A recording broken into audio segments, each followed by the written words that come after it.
Good afternoon. This is David Outlaw. I'm here at Swain High School in Bryson City, North Carolina, where the hometown Maroon Devil Boys soccer team is going to host the Bobcats of Blue Ridge Early College. The Devils are going to get the ball first, and they'll try to see what they can do with it. They started quick in their last two games with early scores. Hope they can continue that momentum with the early scores. Swain's coming off of a 1-1 tie against Murphy on Monday. We did not broadcast that game, but we're here tonight. And the whistle's blown, and kick the ball to their keeper.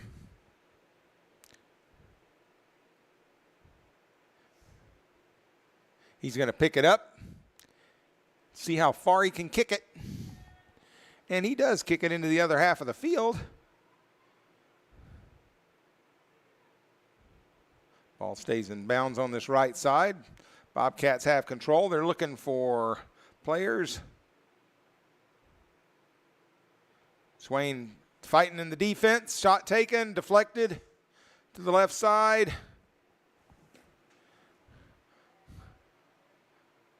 Swain finally kicks it out to concede a corner kick. Swain ball cleared by Brennan Lanning. They do concede the corner kick to be the first for the Bobcats. I think that's safe, Jack. Jack Gray, the announcer here, we kind of share information with each other, and he just wanted to say that was the first corner kick of the night by Blue Ridge. And there goes one wide left. Wide left.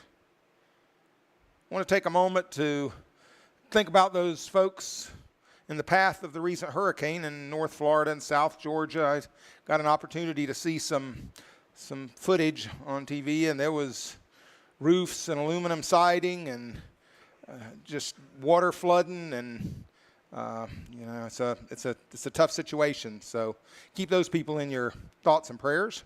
Swain now with the ball, heading back up.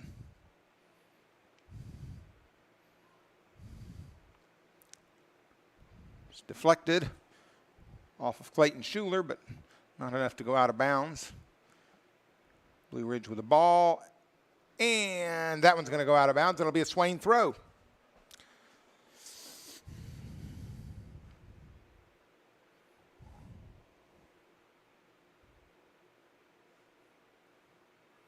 That's going to go out for another Swain throw on the right side.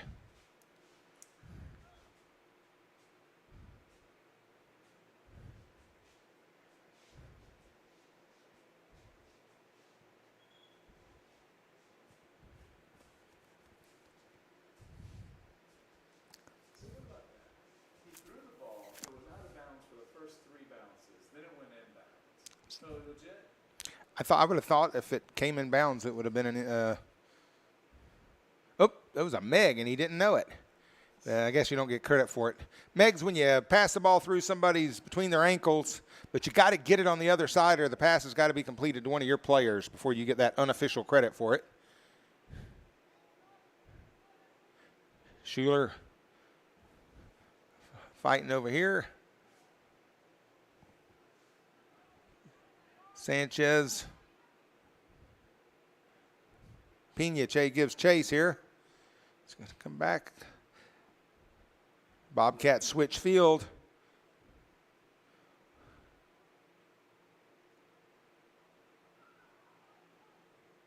And switch field again. We're leaving that person open over there, and that shot's going to be wide left. Goes wide, just left of the post. It'll be a goal kick now for the Devils again. Josh, how many people we got watching? Right now we got 3 people watching out there in streaming land. I want to challenge those 3 people to call a couple of people and get them on there. It'll help us out to get more people viewing. It usually picks up as the game goes on a little bit. But call somebody. Everybody does YouTube these days. I watch a wide variety of YouTube things. Throw in there by the Bobcats. I particularly like camping stuff and sailing stuff. I got a couple of people that do a lot of camping, which my wife and I like to do, and I watch those on YouTube. And the sporting stuff, I watch golf stuff. I watch sailing stuff. I watch this guy, one guy, Sam Holmes, and his sailboat, the pickled herring. And but what a great way to be able to watch high school athletics now with the streaming that we have. Nice pickup there. Matthew Evans picks it up, punts it out.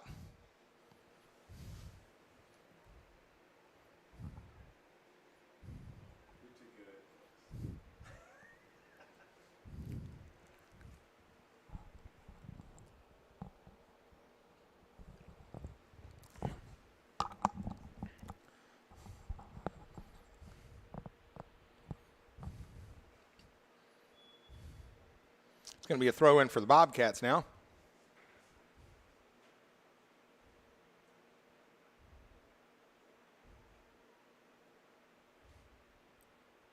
The crowd is shuffling in, getting a few more here live. It's a beautiful night to watch soccer because the sun's not out beating down on us.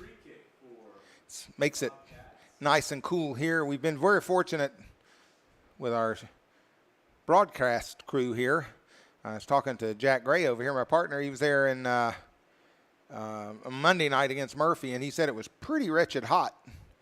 The air conditioner couldn't quite keep up with all this glass we have here, but it feels good today. Throw in for the Bobcats.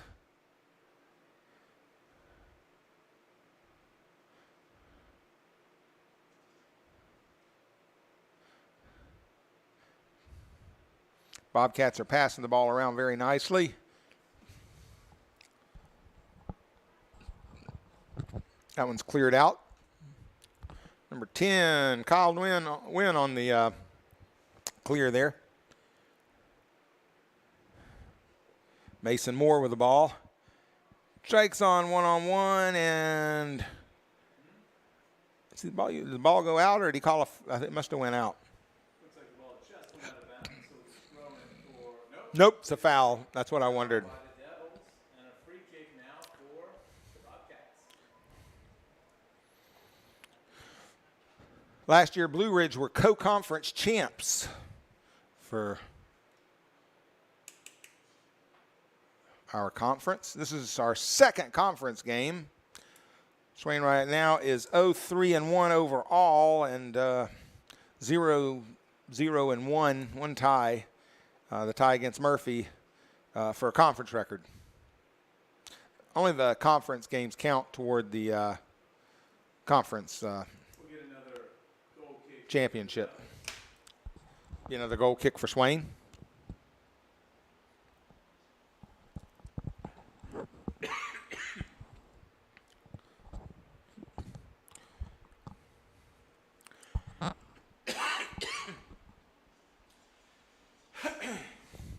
Played out to the right.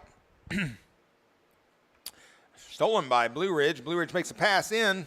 He's going to pass it. Nope, I thought he was going to pass it one more wide. Trying to keep the ball in the middle. It's the most dangerous right there in the middle.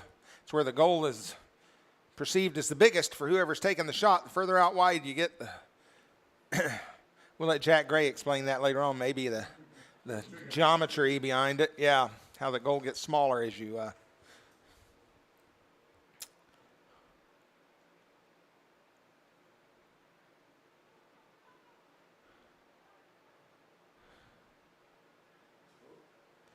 I coached for a team, well, for a club, a soccer club, and they had a goalie coach that would come around and work with all the goalies for the different age groups.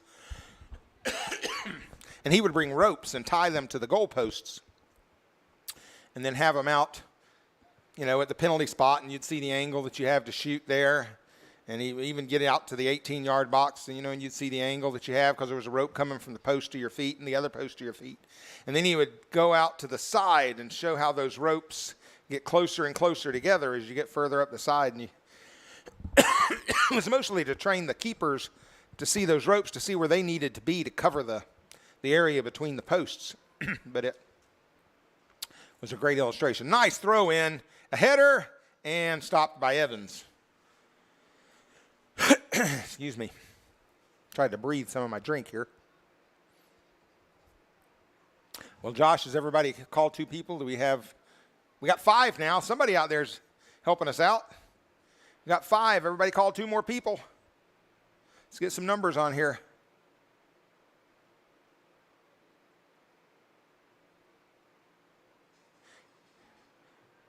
Oh, shot high and over the top. Just over the crossbar. It would also help us out if you're not already subscribed to the Maroon Devil Network. If you would hit that subscribe button. And also, if you are subscribed, go down and hit that like button. Whether you like us or not. No, I'm kidding. Hit the like button. It's going to be a goal kick for Swain.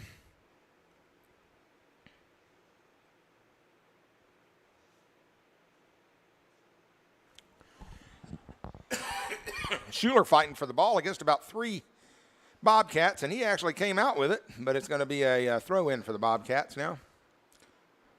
Bobcats have been controlling the field possession here for the most part.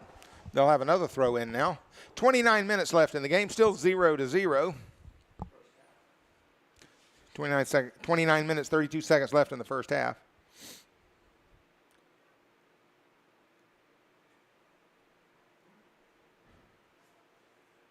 And the deflection off the Devils is going to result in a second corner kick for Blue Ridge.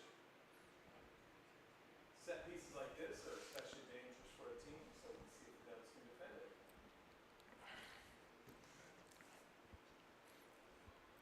Shot taken. Blocked.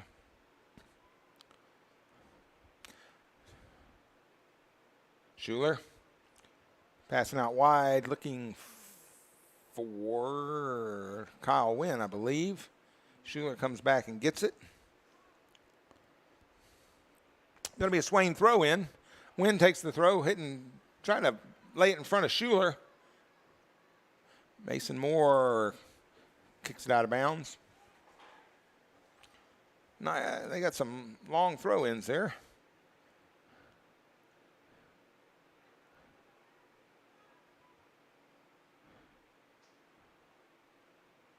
Oh, that one right in the breadbasket of Matthew Evans. Plays it out near the half line. Mason Moore won it momentarily. Had an opportunity there. Last game we broadcast, Mason stole a ball right off the bat against, who are we playing? Tuscola. And 30 seconds in, put one in the back of the net for Swain. Unfortunately, that'd be Swain's only goal of that game.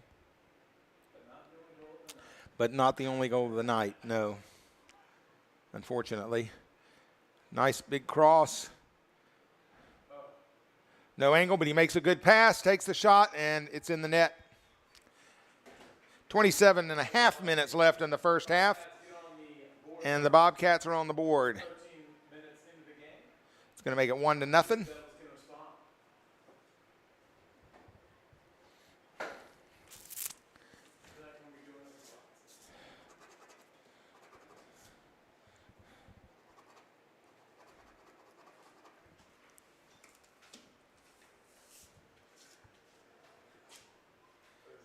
Oh, no. I just. Oh, yeah, you're done. You nailed it. And not just nailed it, context and everything.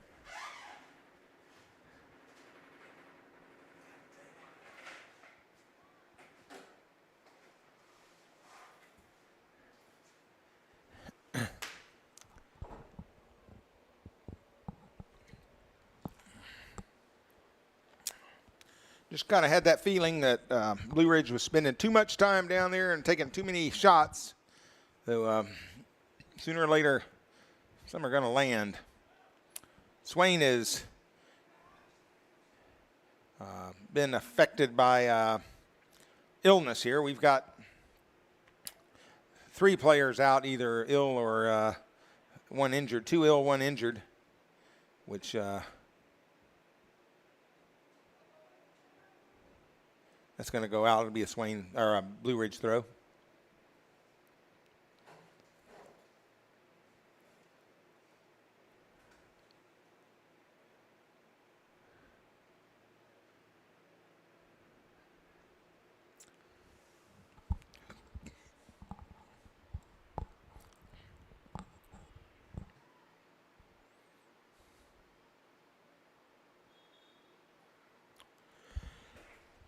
I'm afraid the referee is going to call, I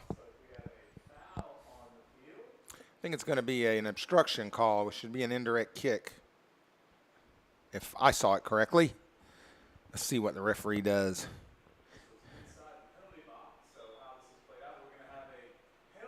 It's like we're going to have a PK, which I don't understand. This was looked like there was a definite attempt at a score, clear shot for a score, then it was blocked by a defender. What do you think? That's something, that's what I'm just saying. That's something it could be. To me, it looked like obstruction, where you're allowed to obstruct a player with the ball if you're within playing distance of the ball. He wasn't in playing distance of the ball, and he got in front of him. My understanding is that's not a, we'll look this up a little bit, not a foul that would be awarded a free kick. It would be awarded an indirect kick. And there's going to be a goal, second goal of the game. Second goal of the game. 25 minutes, 41 seconds left Pretty quickly in the half. we still have 25 minutes and 41 seconds to play in the first half. See what happens next. Oh, here we go again. Coach, I'm going to have to make you get up for some of these, all right? I think that's fair, don't you? Not in your job description. I can take over for a minute.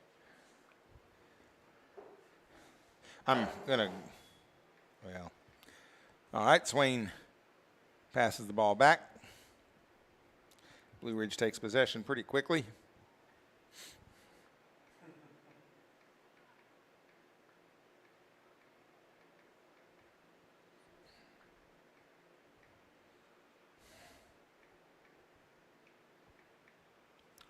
That is going to go out for a goal kick. Goal kick. Devils get a goal kick after the ball goes out the end line. Taken by Brennan Lanning.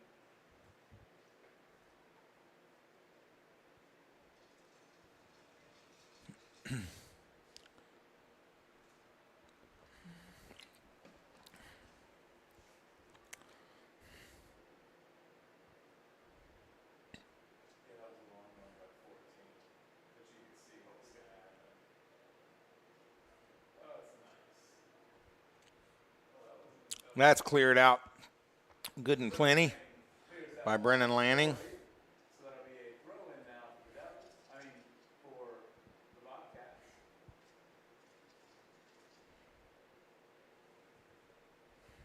Nope, the obstruction is considered a foul. So it can be a PK. So it can be a PK. The referee went over, if you noticed, I don't know if we got it on the tube or not, but the referee went over and conferred with the assistant referee. And what he was asking was, where were they when it happened? Were they inside the 18-yard box or not? Since they determined it was inside the 18-yard box, that's why he was awarded the penalty kick.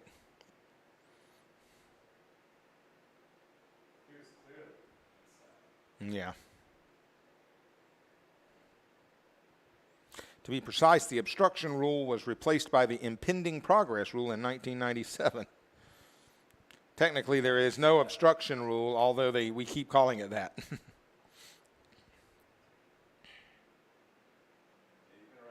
Yeah, it had different, I've been around too long. It used to be the old obstruction rule offered a tremendous advantage for defenders.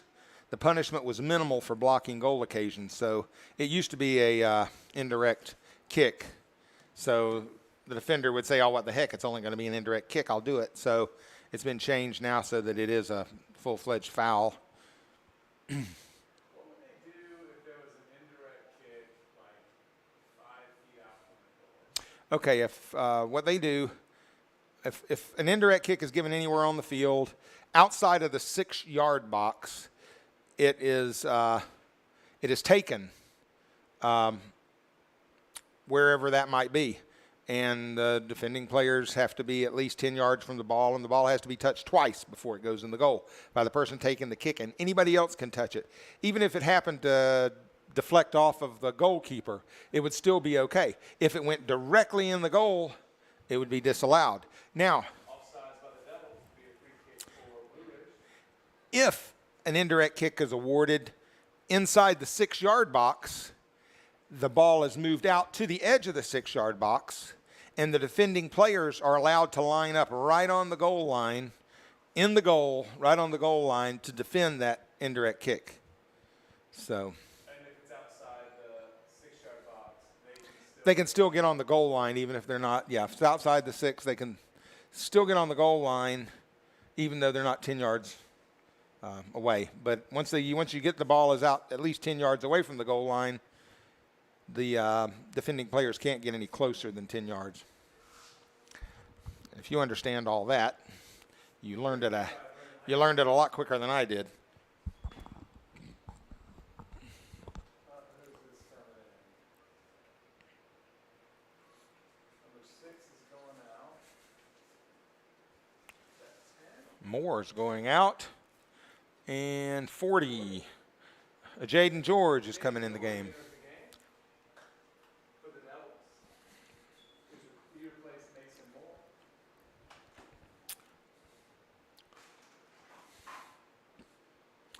Throw in by the Bobcats, and we headed it right back to them, and it's going to go out for another corner kick here. Third of the night for the Bobcats.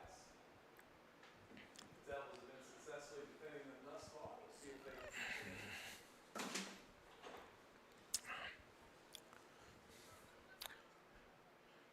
Up toward the back post, headed in and out.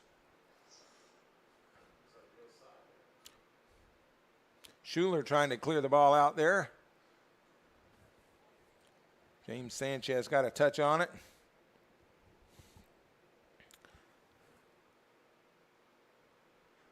That's going to go out for a Swain throw. McLean Wharton's going to throw that one in. Yeah, a little fancy work there with a. Like Neymar. Yeah.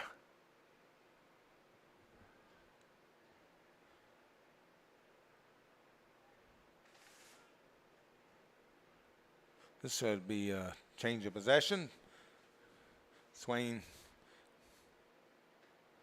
got it for a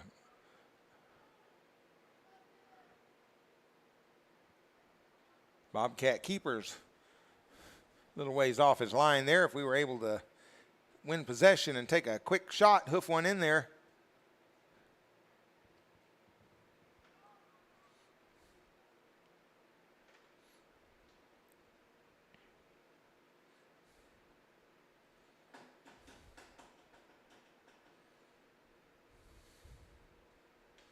Throw in by the Bobcats. It's going to be off Swain head. Should be a throw in for the Bobcats again. Down to 19, almost down to 19 minutes left in the first half. 2-0, bad guys.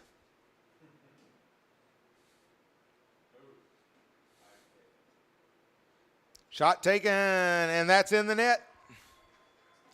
Be the third goal for the Bobcats tonight. That's going to make it 3-0. Just under 19 minutes left in the game. 20 minutes of play. So now it's 3-0.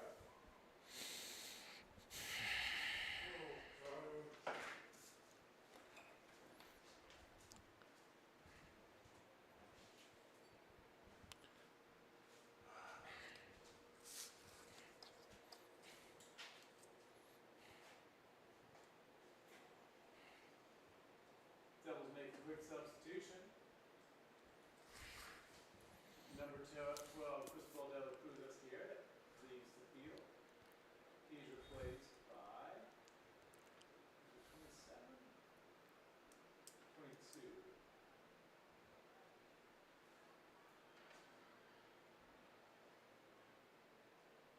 22. Oh, it's going to be a throw in for the Bobcats.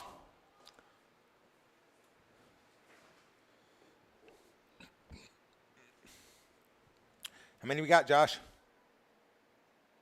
8. It's growing. Well done. This exponential growth. Keep calling friends. Oh, geez, I forgot to start the clock. Schuler with a steal there. Come out with the ball. He's passing it out wide. And that's going to be a little too much. Be a Bobcat throw coming back in.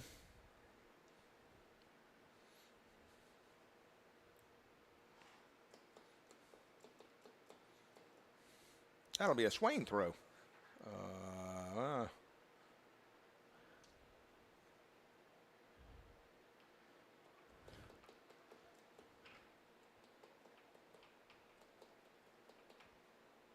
Ball just skirts along the out of touch line and is now a goal kick for the Bobcats.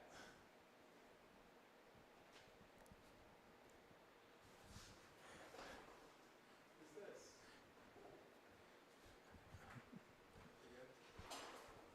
Be a goal kick for Swain. Swain.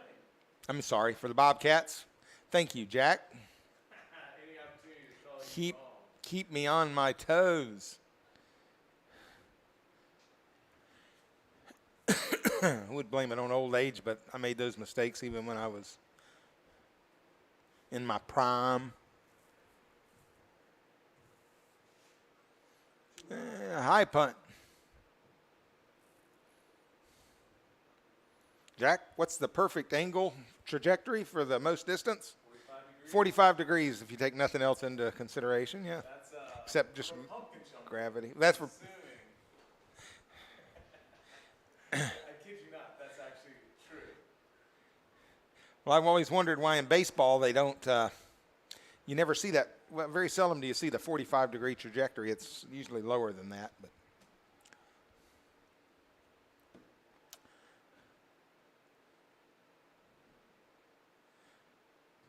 Jack is our resident math expert. That is debatable. Well, it's all a comparison here. It's compared to me and Josh, I think you're going to be it. Oh, that's going to go out for a throw-in going the other direction. Fortunately for the Devils, now they're going to throw in. What's that? Josh is throwing his name in the hat now. He said he could be a genius, and we're just not aware of it. That's right. That's right. Do we just have a substitution? Yeah, I think. All right, there's the throw for Swain. Schuler takes one in the face, puts it right down at the feet of Kyle Wynn. No, that's Jaden George over here. I think it's Evan Lozano. Number 22. Oh, up there. Yeah, right there. Is that who came in? No? No, Did Cristobal de la Cruz bring in the game? big throw in by the Bobcats. How Becky cannot be in high school.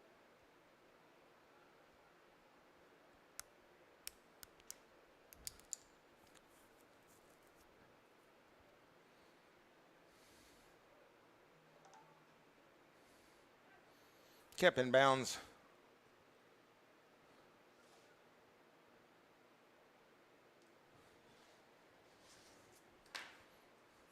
Oh, kept in. Going to be a cross coming across.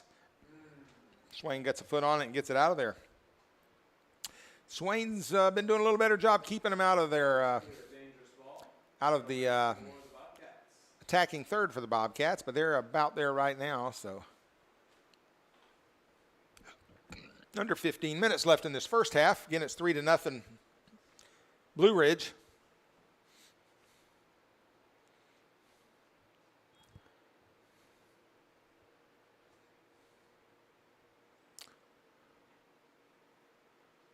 I know historically Blue Ridge has brought quite a few fans with them when they come, and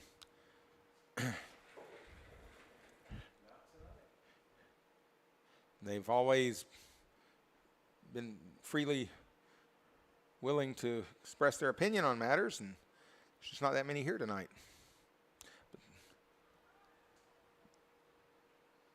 Punted out by Matthew Evans.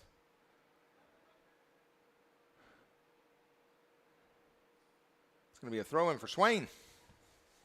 I think the Blue Ridge player was confused there on.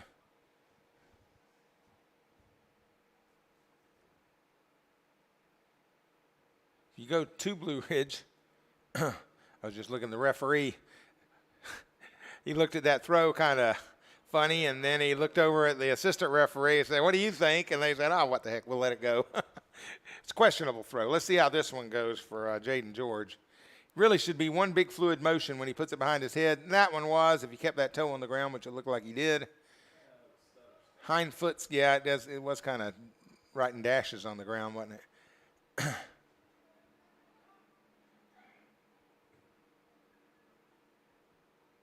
You know, there's things you don't think about until you think about them. That sounds like a Yogi Berra thing, doesn't it? But when I first started with soccer, I didn't play. I got started in soccer as a parent back about, I guess it was 82 plus 6.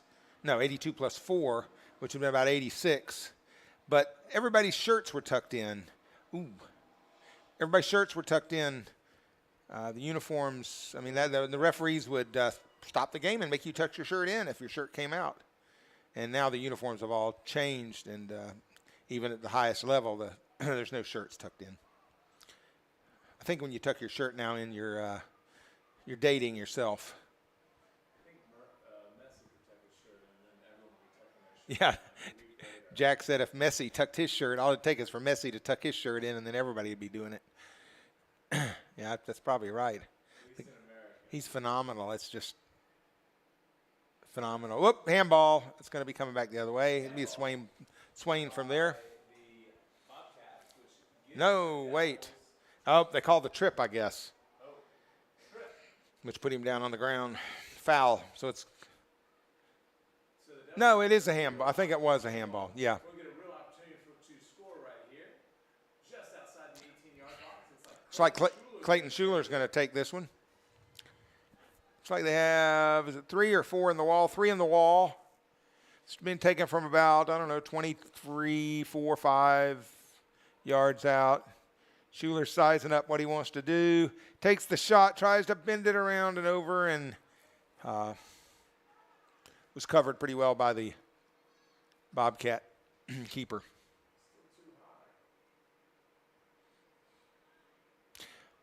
One school of thought when you're setting a wall up like that is what the keeper would like to do is make the area that he needs to guard smaller. Here we got the ball in the box. Schuler makes a pass across. It's going to be a throw-in for Swain. But the keeper wants to make the area smaller, so he'll set the wall up to kind of block the ball from half of the goal, and then he can place himself in the other half. Well, as a shooter, if you can bend the ball over the top of or around that wall to the area where the keeper isn't, you stand a pretty good chance. But that's kind of easier said than done because you don't see it happening real often. Went out of bounds there on the side, so it'll be a throw-in for the Bobcats. Throw-in for the Bobcats. But a kicker that can take that shot just right can put topspin on the ball, kind of like a tennis shot going over the net. The ball will go over the wall and dip back down and get in the goal. Number 7, Diego is out. Wilmot enters the game for the Devils. 18? Okay, that's 18 in.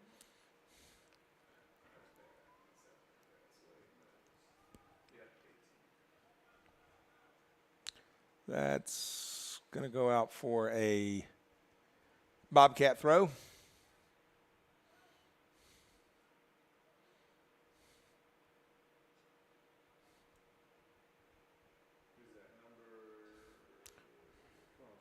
Number 40, Jaden George is heading out of the game, and he's replaced by Diego.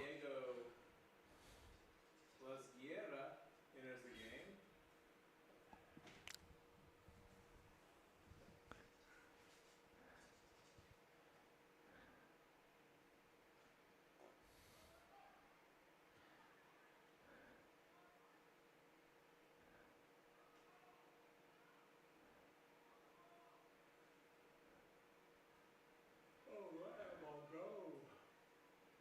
Swain doing a little better job keeping the ball in the middle third and even putting it on the attacking end a little bit here.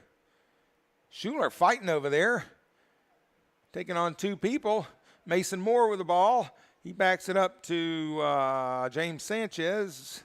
Then it gets cleared, and Swain. Oh, Matthew Evans picks the ball off the feet of a lone Bobcat attacker.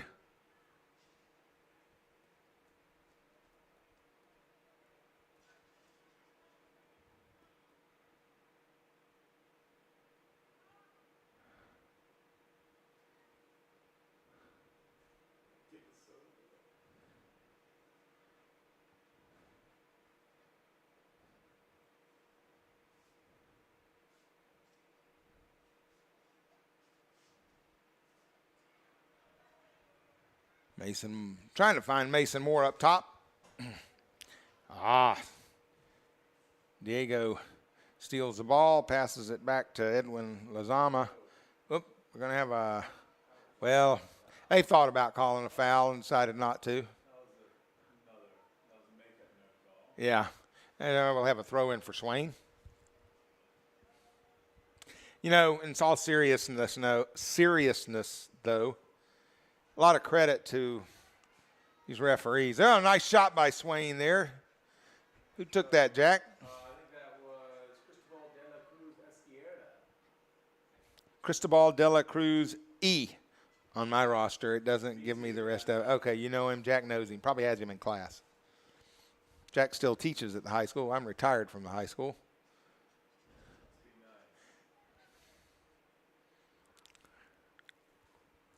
There was a day when I knew them all. Of course, in that day, I was coaching them, too.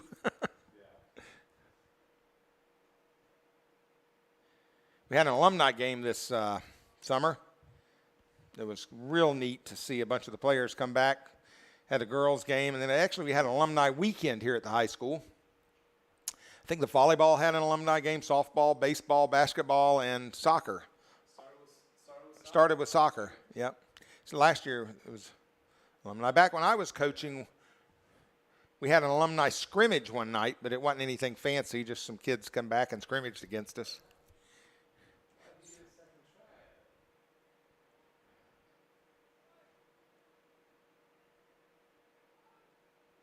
Uh-oh. Got to get the ball out of there. Oh, it just went wide left. Just left of the post. Another goal kick for the Devils. 5 3/4 minutes left here in the first half. 3-0 bad guys. Hometown Swain Maroon Devils. Second conference game. Again, we tied the first one 1-1. Played out of the back. Wharton to Sanchez to Diego. Played out wide. Cristobal could not get the ball. De La Cruz just short of catching up to that ball. Goes out of bounds and a throw in for Bobcats. It's a good opportunity. If you look right up the middle there, Mason Moore was breaking away, hoping to get a cross back into him. That's going to go off Swain for a Bobcat throw. And, that's why he got another throw, Jack, because he took it in the wrong spot probably the first time. Bobcats moved a little bit too far forward on that throw, so we should redo it. Josh, how many we got watching? 6. Well, we've lost a little ground. Well, I'm glad you're out there.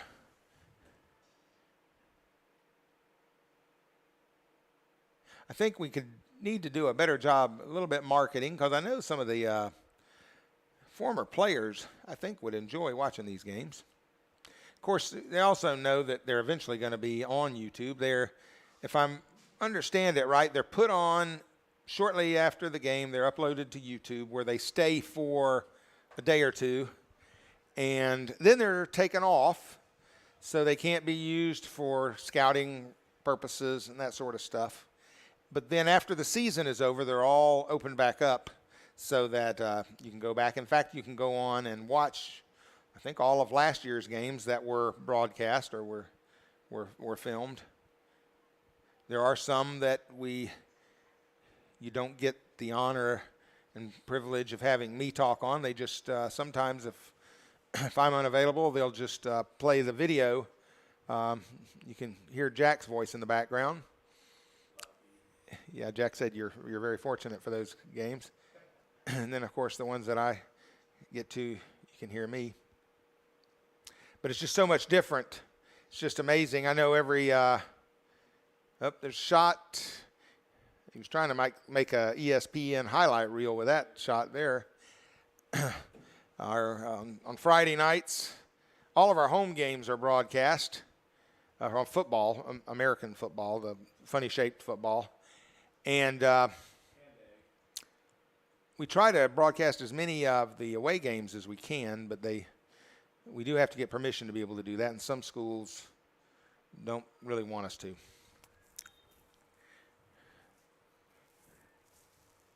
Substitution coming up for the Bobcats. Almost down to 2.5 minutes left in this first half. It's pretty much been all Bobcats from the scoring standpoint. We have done I think, an increasingly better job in keeping possession and taking possession away from them. Of course, they're right here in the attacking. It's shot taken, and there's a goal right there. 2 minutes and 12 seconds left, and fourth goal goes in. I'll make it 4-0.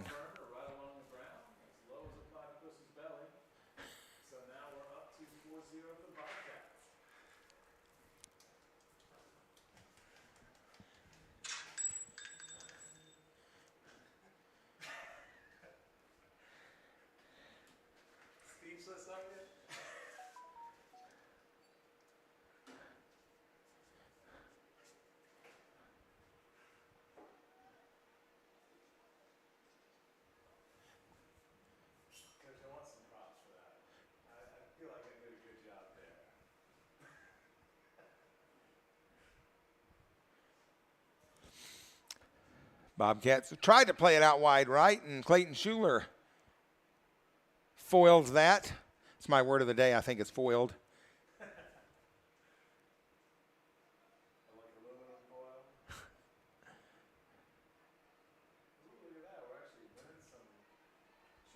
Wow.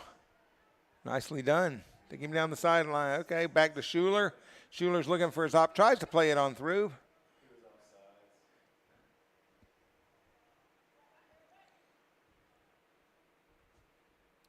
Nicely done by McLean Wharton, but he blocked him first, and then he wound up getting beaten coming through. Another shot, off the right post.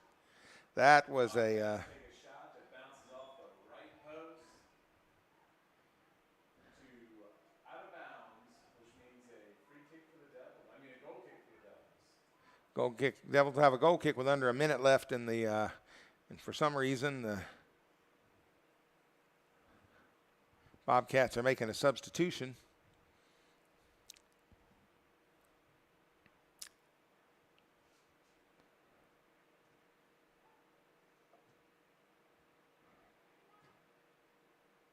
Handball, but with 26 seconds and no goals in our side of the slate. Guess the referee decided to let it ride. He let that ride too. Nicely done over here by Diego. Passes it back to Edwin Lazama. Schuler gets a touch on it. Schuler's been pretty much all over the ball today. And that's the end of the first half. It's been all Blue Ridge Early College on the scoring end here. It's 4-0 Blue Ridge. That's the end of the first half. We're going to take a little break here. We'll be back for the second half.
Welcome back for the second half here of your Swain Maroon Devil men's soccer game against and hosting the Blue Ridge Early College Bobcats. It's 4-0 Blue Ridge right now.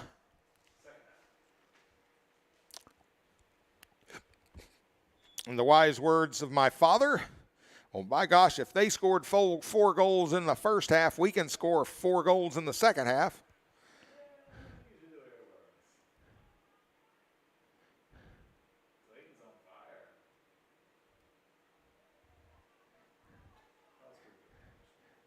Kicked out, be a throw in for Blue Ridge. My dad was an avid Florida Gator fan. He's passed away now, but he would not be happy this year, I don't think, from that standpoint. But he was also an avid Atlanta Braves fan, and he would be very happy this year with the way the Braves are playing. Schuler's going to get the ball on his feet. Got about 12 defenders and 2 attackers between us and the goal.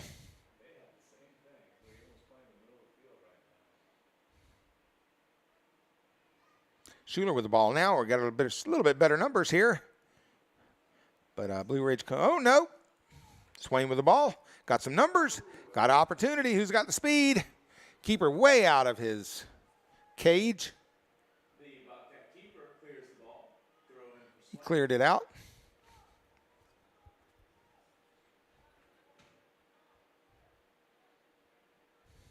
Swain throw. Cleared out of the back by the Bobcat defender.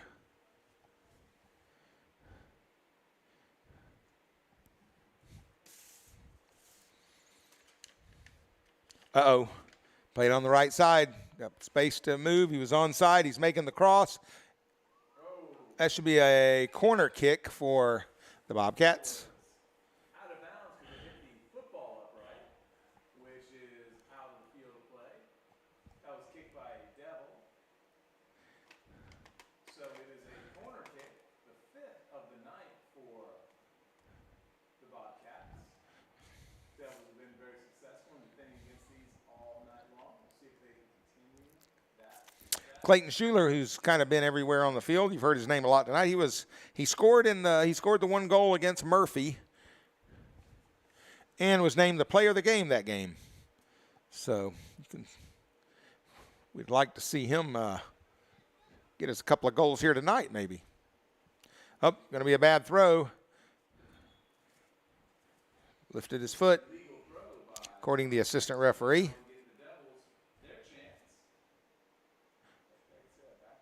Yeah. That was a Devil bad throw. It's going to be a Bobcat free throw.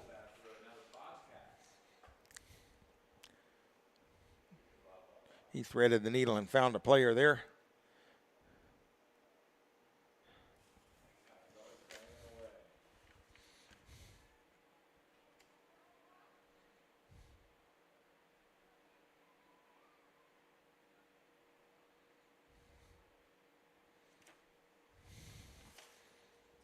Cross, shot here coming up. Taken. Matthew Evans.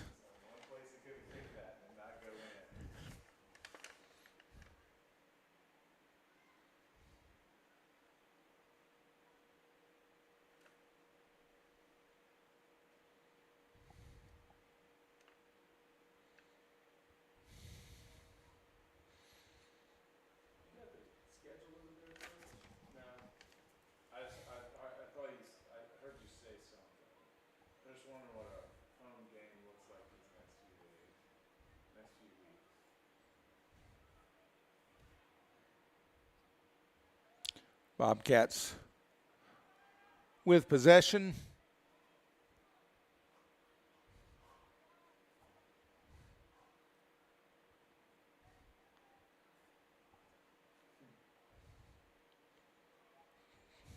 Bobcats able to hold possession here for a while.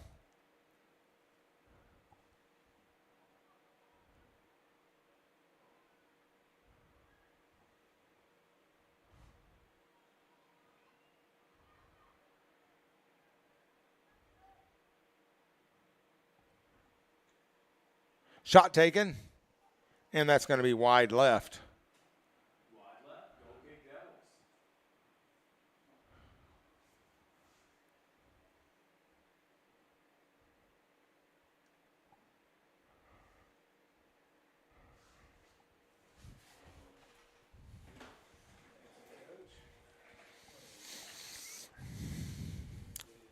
Goal kick, Swain. Plays it to the left.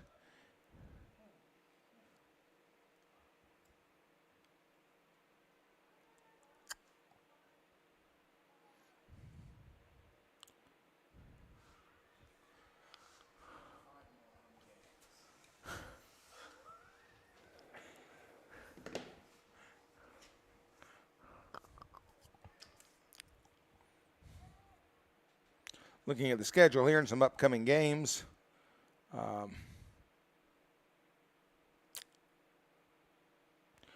We're at Andrews on Monday night. At Hayesville on Wednesday the 13th. There's a corner taken. I think that's the 6th or 7th or 8th. 6th. 6th according to our mathematician. Our next home game will be on the 18th, Cherokee at Swain.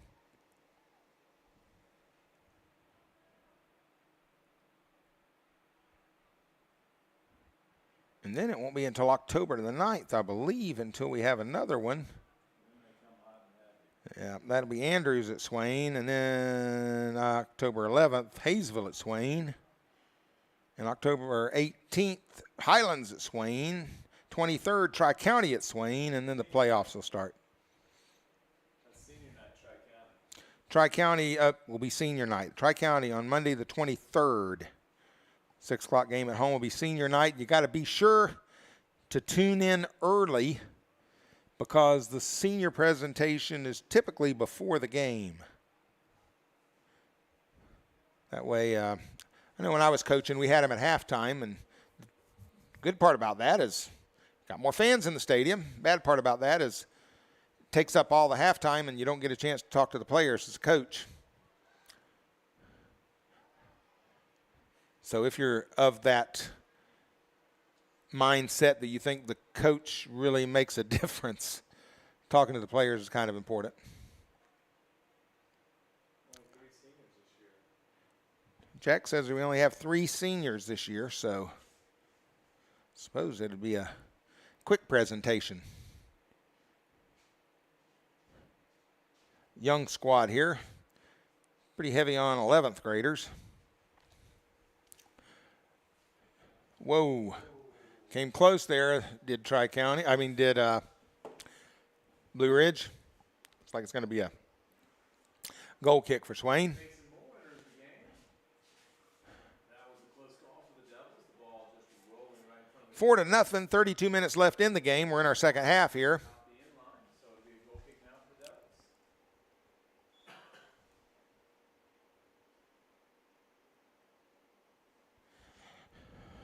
Goal kick headed up to the middle third. Coaches, you hear me talk about the thirds, the middle third, attacking third, and defending third. It's kind of the way we divide the field up.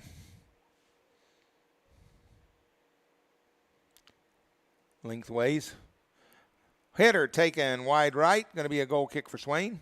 Header goes wide right. It'll be a goal kick for Swain.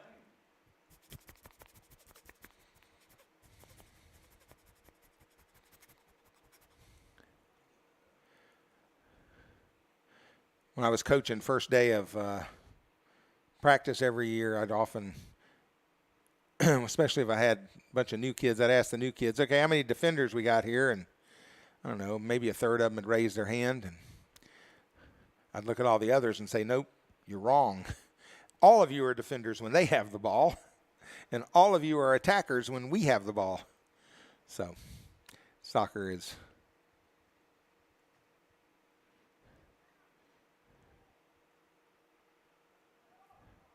But obviously we do have some players that are more skill set suits them more to play in defensive positions. And yes, I have a grandson playing, 2 grandsons playing at the middle school. And one is 8th grader. He's played defender on the team the previous years.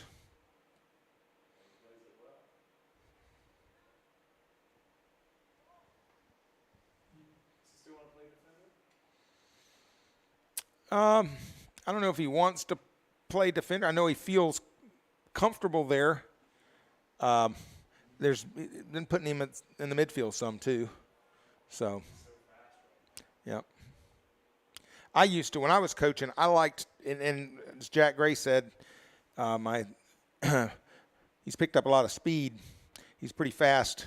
I always like to have a central defender that could make up for mistakes, that was very fast, so that if we made a mistake and somebody got behind us, he stood a chance to catch that person. And that's always nice to have someone in the back that can do that. I always played with a single sweeper in the back. And no, I didn't coach him. No. You might only be catching part of this conversation, but Jack and I are talking. I had like Cody Ellis and his brother. What was his brother's name? Another Ellis. Illegal throw for the Devils. Now we'll have a throw for the Bobcats. Cody Ellis and yeah, but he was fast. They were very, very fast. He was on, I think, the 4x100 relay team that did real well in the track. Or 4x400 maybe it was.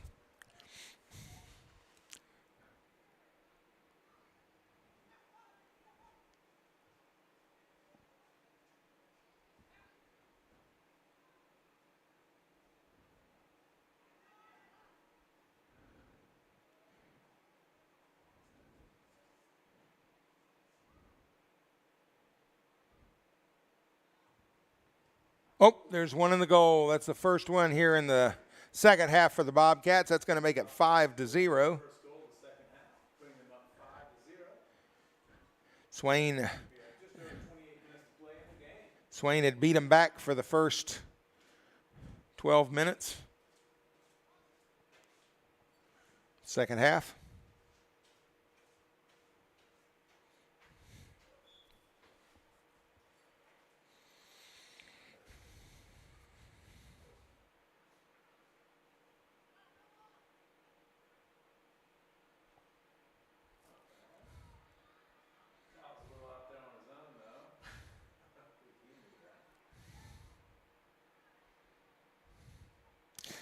It's kind of difficult in the smaller schools just to keep the pipeline of good soccer players or experienced young soccer players coming in. And it's probably the same way in all sports, not just in soccer, but they tend to come in waves. I remember when I was coaching, Hayesville had this incredible team for 2 years.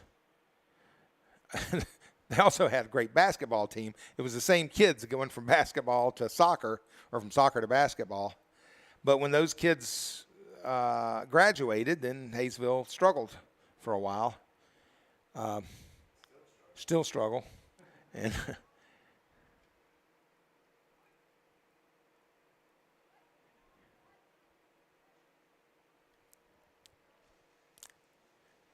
at Swain, we had a real strong group that came through that just kind of graduated out last year. 2 conference titles.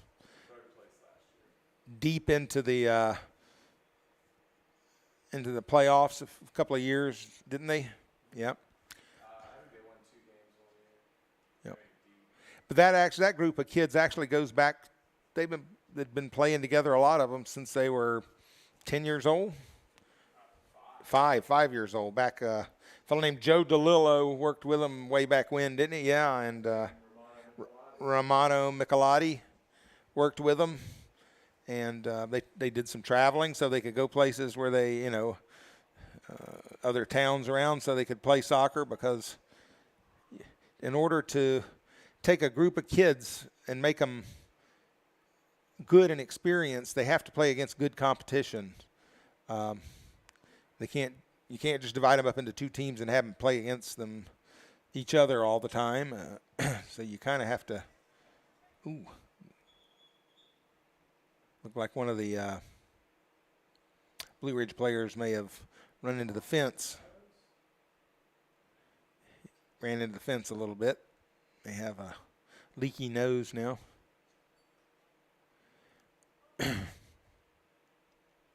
And it really takes some committed youth coaches to do that. And parents, absolutely, and parents. And, I mean, the reality is here where we are, football is king. The funny shape football is king. And a lot of the athletes are encouraged because their parents, their dads played football. And it's been a tradition and culture here in Western North Carolina. So soccer's come a long way, but it's still got some bumps. You go to an area that has a lot more population, and you find enough kids that aren't playing football but are still great athletes. They'll develop club teams, or even it starts out even with rec teams. We've got a group, these middle schoolers that are playing this year. They played in rec leagues. We traveled every Saturday. We traveled to Asheville. I say we. I'm a grandparent. I just got to go take my lawn chair, show up at the last minute, and yell. But they traveled. That's going to be an offsides. That's not going to go. Yeah. But that's a 60-mile trip every Saturday on the one way, 60 miles one way, 120 miles round trip. The only thing, one redeeming factor is, unless you're real cheap like Jack, you can find a great place to eat somewhere in Asheville that we can't eat around here. Jack goes to Sam's Club and eats a pizza while his wife shops. Another good possible opportunity there for the Devils. But given that, I think the people involved in Swain soccer have done an outstanding job.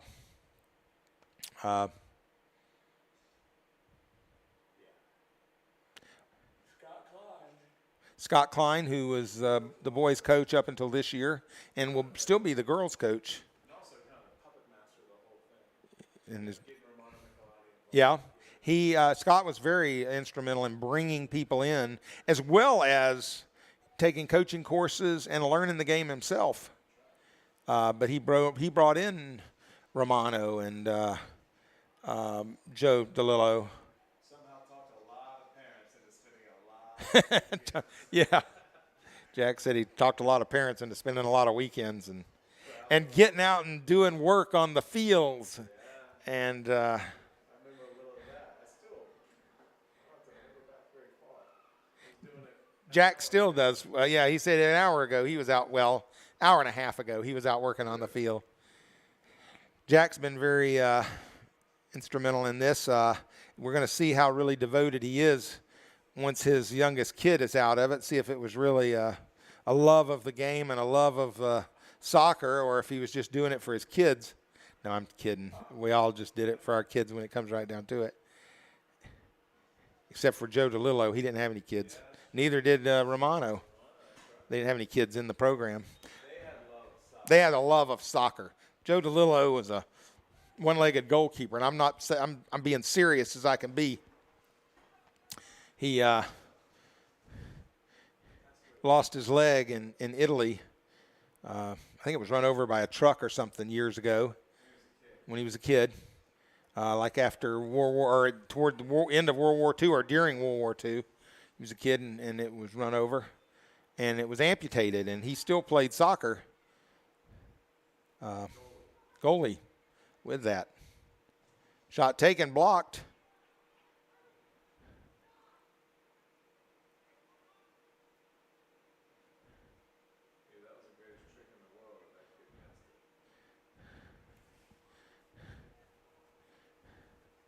Oh, that's going to be wide left.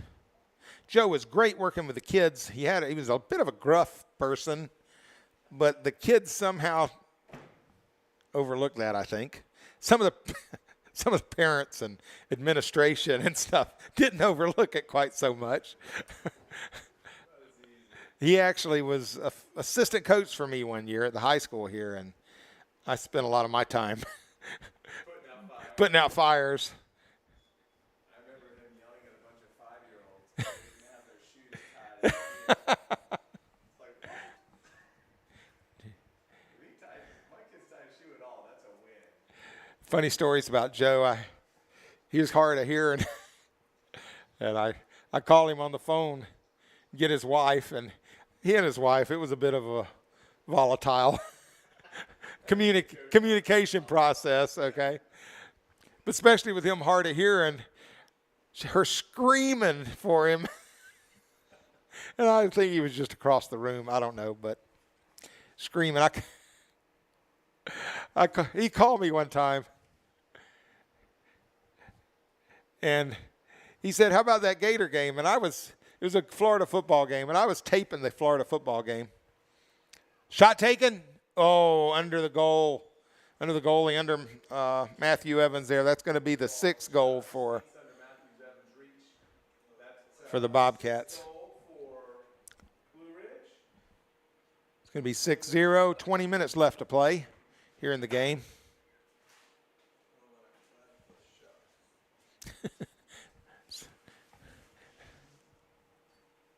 But I forget what the story I was telling. Gator game. Oh, Gator game.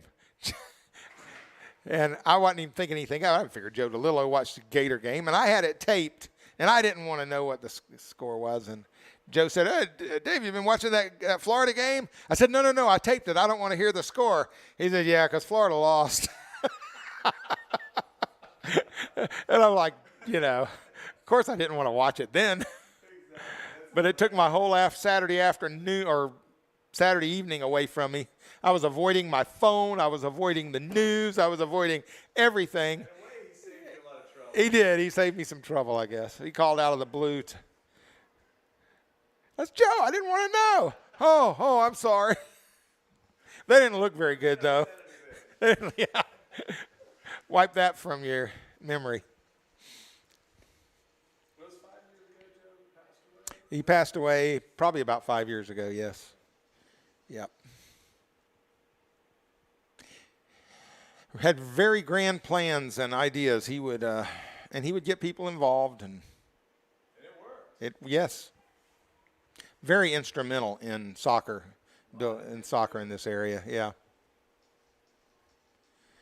He'd go out and buy equipment to use in practices. He'd always come out with little hoops or whatever he needed. Some stuff he didn't need. And then Romano, good grief, how old was Romano? When he left, he was 80, I think. Yeah, he coached all through his 70s, just out there. I mean, not just pointing and grunting. He was demonstrating and stuff. He's a very fit fellow. I think he's moved out of the area now, Florida. Okay. Pensacola, Florida. I don't know why anybody would do that. I like it here. I lived in Florida and I moved here. That's right. But his wife probably wanted to move. That's the only thing that would get me to move. Going to be a goal kick for Swain.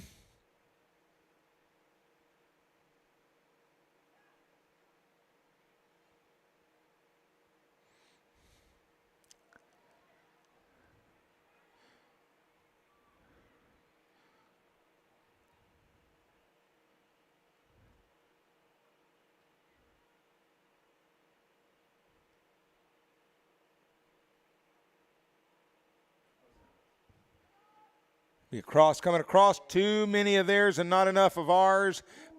Just wide right. Tried to knock the spider webs out of the upper 90 there. Kick the ball just to the right of the post.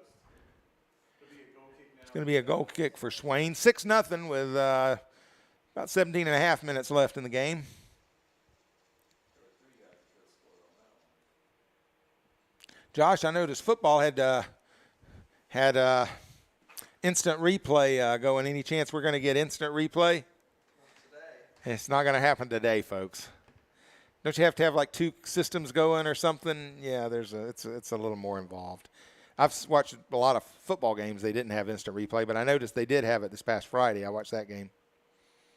Swain football, by the way, the funny-looking football, is doing very well this year. I believe they're undefeated, are they not? Undefeated, yeah. Yes. They beat Carolina Day. They beat Carolina Day, they beat Smoky Mountain, and they've beaten Franklin, which Smoky Mountain and Franklin are higher classification schools. They were 17-point underdogs against Smoky Mountain. Wow. Jack said there were 17-point underdogs against Smoky Mountain, and won pretty convincingly, didn't they? Or was that was a close one? I don't know what this. Maybe it was close. I watched part of it. Unfortunately for me, it's going the same time usually a Braves game is going, and I like the Atlanta Braves. Good year to like the Braves. It's a good year to like the Braves this year. Boy, I suffered through some bad ones. Mostly playoffs, though. Even before that, they were just, we would have loved just, that's why I never really whined. They went through a big stretch in the 90s where they won the division, but they always would get knocked out. I think they won one World Series, and all the rest of the years they got knocked out. But after having suffered through the 70s and 80s, I was just happy every year to make the playoffs. It didn't really disappoint me that much. But when they're having a year like they are this year, anything short of, he was right on the offside line, but it was on. Anything short of a World Series victory, I think, is going to be a disappointment for Braves fans this year. They were pitching back then. In the 90s, it was all about their pitching. Like Smoltz. Yeah, they had Smoltz, Glavine, who's the guy that came from the Cubs, Maddox. And then they have that fourth starter. I'll think of him in a minute. They didn't throw it fast. They just put it right up. Yeah. My dad, who I mentioned earlier, was a Braves fan. When Glavine was pitching, he used to hate it because Glavine was so slow, and he just throw these, picking the corners. And it seems like the baseball refs gave a wider plate then. It's going to be a corner kick for the Bobcats. There was a wider plate for those guys. Steve Avery was that fourth starter. Yeah, he was really good, too. He never got the acclaim that the other three did, but I go back to Phil Necro. Oop, that should be a goal kick. No. Went off the crossbar. Nope. They're going to call it a corner? Looks like it must have been off the keeper's fingers onto the. Well, the referee's saying, wait a minute, I don't know what's going on. I think it's a goal kick. Okay, you can have a goal kick. Actually, it's going to be a goal kick for the Devils. 13 and a half minutes left in the game. 6-0 Bobcats. Beautiful sunset. Yes, it's just absolutely gorgeous here. We're looking at the in the direction of the sunset. The sun's behind the mountains, and it's just shining up on the clouds going across. Oh, Jack and I both said, ow, right then. That was, somebody's got Nike on his, imprinted in his skin or whatever kind of soccer ball we're using.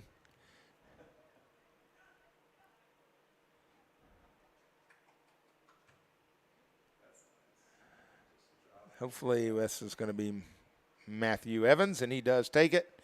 Brings it up the edge of the 18 and distributes it out to Schuler on the left side. Should be a handball there. Free kick for Swain. Schuler takes it quick, and Cole clocks answer the phone. I know it's ringing down there. Well, that's beautiful.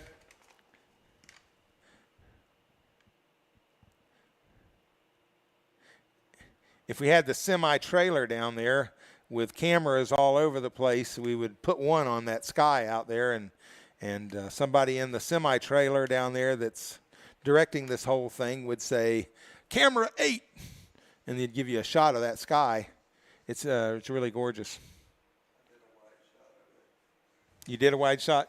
Oh, thank you, Josh. Josh. Uh-oh. That's going to be another corner kick. Corner kick again Down at 11 3/4 minutes. Once again, I want to bring attention to this beautiful sunset on this beautiful night.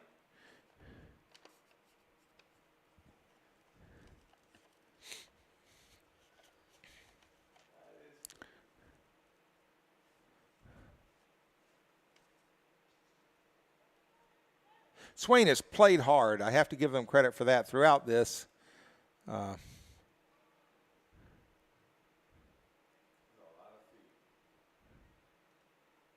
There's not been a letdown. If anything, I mean, the scoring has, what have they scored? 2 goals this half, I believe? Yeah, it's 4-0. It's 4-0 at halftime.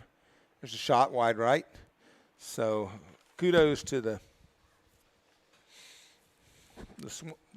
Devils for keeping the intensity up.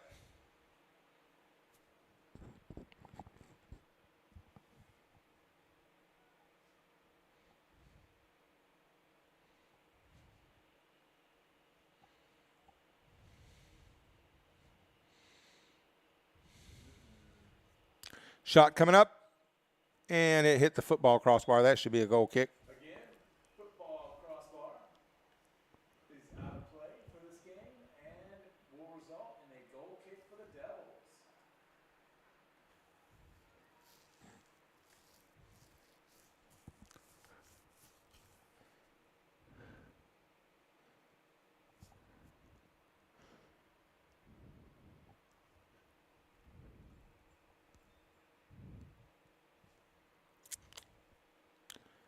Played out wide right to McLean Wharton. Wharton trying to find Cristobal de la Cruz. He's a little tired. Ooh, that was nice. Oh, that's too bad. We got somebody down now. I don't know if he's cramping or hurting, but clock stoppage. One of Jack Gray's many rolls. Clicking the score, which he has to get up and walk about 20 feet. 50 yards, 100 yards. He's had 100 yards. I don't know why we can't put a longer cord on that scoreboard controller. Make my life easier. He also keeps the time, and he announces and provides comic relief. And can slide any words you can come up with into the.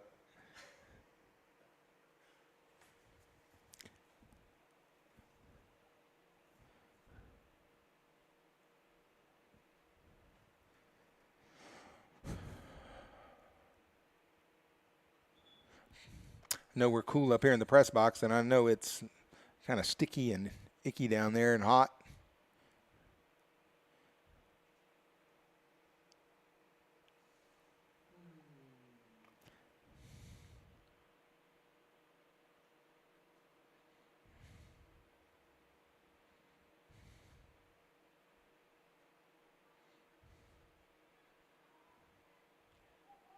It's going to be a throw in for Swain.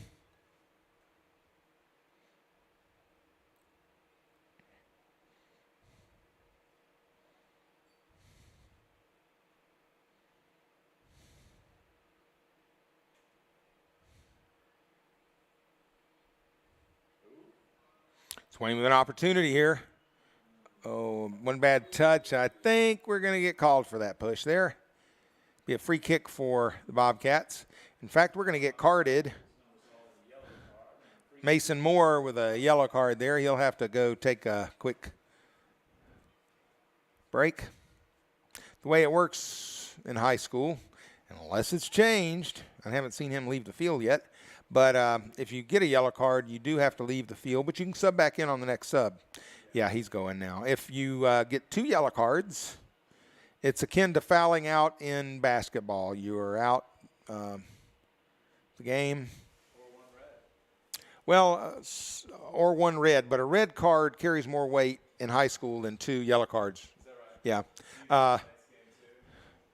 Yes, you get for a straight red card, you get the next game too, I believe. That's the way it was. But not with 2 yellows. You do not get the next game. And if it's bad enough, other things can happen. They have even fines that you can for the school, or which can be passed on to the player.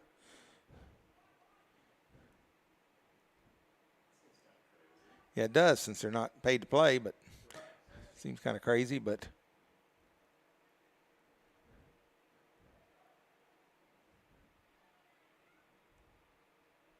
when my daughter was playing, of course that was in Florida back before I got smart and moved to North Carolina, when we lived in Florida, she got a red card for expressing her opinion that the referee wasn't doing an admirable job. She had to go in front of the principal. She got called to the principal's office. Had to explain why she is going to be throwing for Bobcats.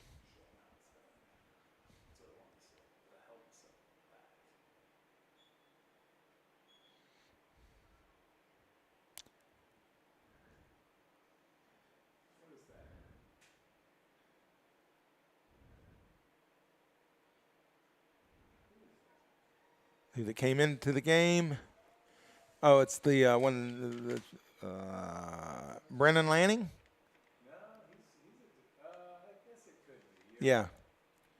I think he's the one that went out. With the cramping. Yeah, or whatever it was in the back there. He's cramping right now, yeah. He just kicked it out for a throw. He's going to, yeah. He's going to tough it out there. Uh-oh, going to have a bad throw. Assistant referee is trying to get attention of the referee. The other assistant should see that and mirror his. There we go. We had an illegal throw by the Bobcats this time. So the Devils would get to throw it back in. Of course, everybody on the field's wondering what's going on. That is an illegal throw. When you throw the ball in, the ball's got to go directly over your head, and both feet have to be firmly planted on the ground.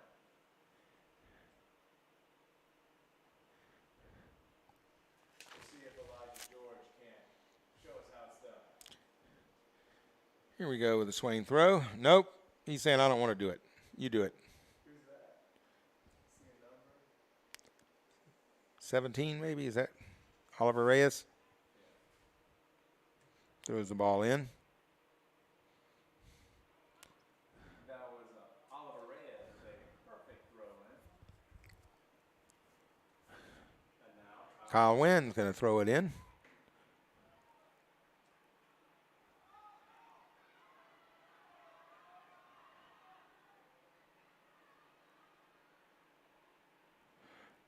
Opportunity here. Kyle Wynn. And it was touched him last, according to the assistant referee. Got some subbing going on. Down to 5.5 minutes left in this game. 6-0 Blue Ridge.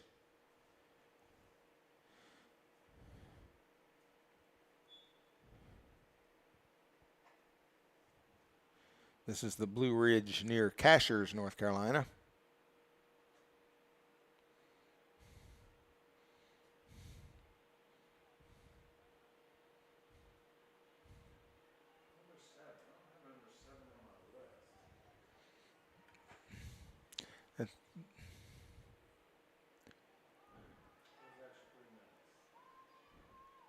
Nice defense here by the Devils. Defenders played up the side.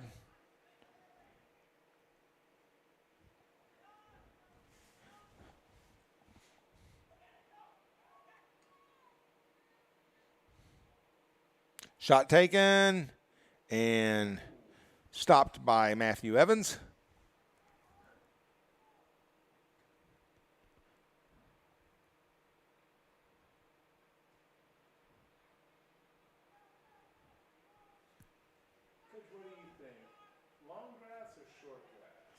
Long grass or short grass, Jack asked. Regarding what? It all depends on what kind of team you got. So If in baseball's big about doing that kind of stuff. it's football. Yeah. If you got bunters on your team, the base paths will angle in to keep them in fair territory. If the other team's got bunters and you don't want them to, you angle the base paths out a little bit. I don't know. Yeah. Well, yeah, I've heard stories of baseball teams in the bullpen shortening the distance between the plate and the rubber so the pitcher thinks he's throwing blazing fastballs because he's 5 feet shorter. Well, in high school they can. Who's going to, I hadn't heard of that here. That's not Swain. No. That was in my Florida days. Going to have, it's going to be an offsides call, be an indirect kick for Swain. But, if you're wanting to slow up a fast team that's coming in, let the grass grow a little higher. Maybe slow up the guy with the ball, It's worth our field is so long and this is so short. Or their practice field is long with grass. Yeah. Schuler with the ball. Do you don't think injuries play into it at all? Well, whether or not the grass is long or short. Yeah. I don't know. I really don't know. Yeah.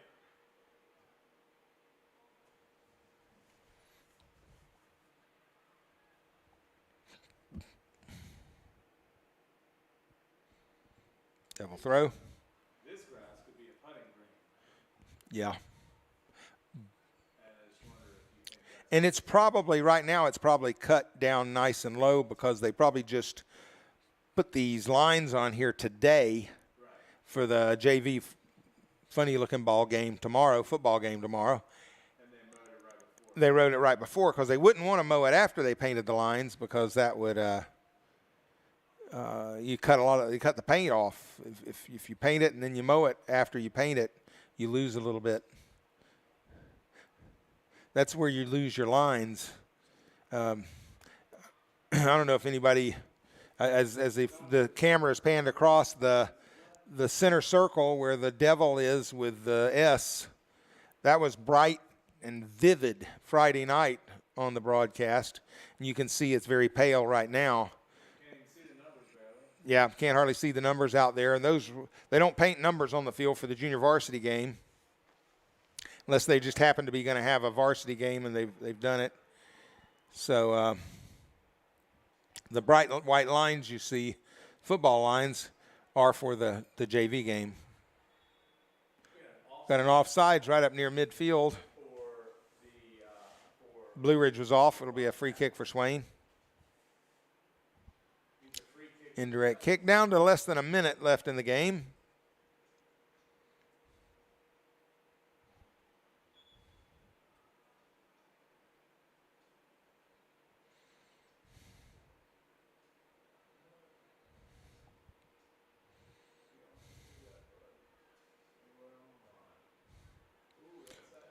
Not a bad ball there.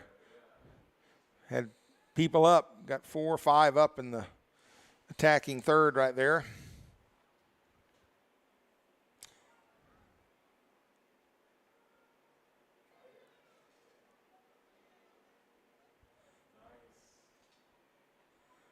Win with the ball on the right side. It's going to back it up.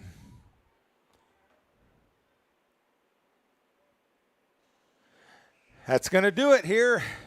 Bryson City, your Swain Maroon Devils fall 6-0 to the Blue Ridge Bobcats.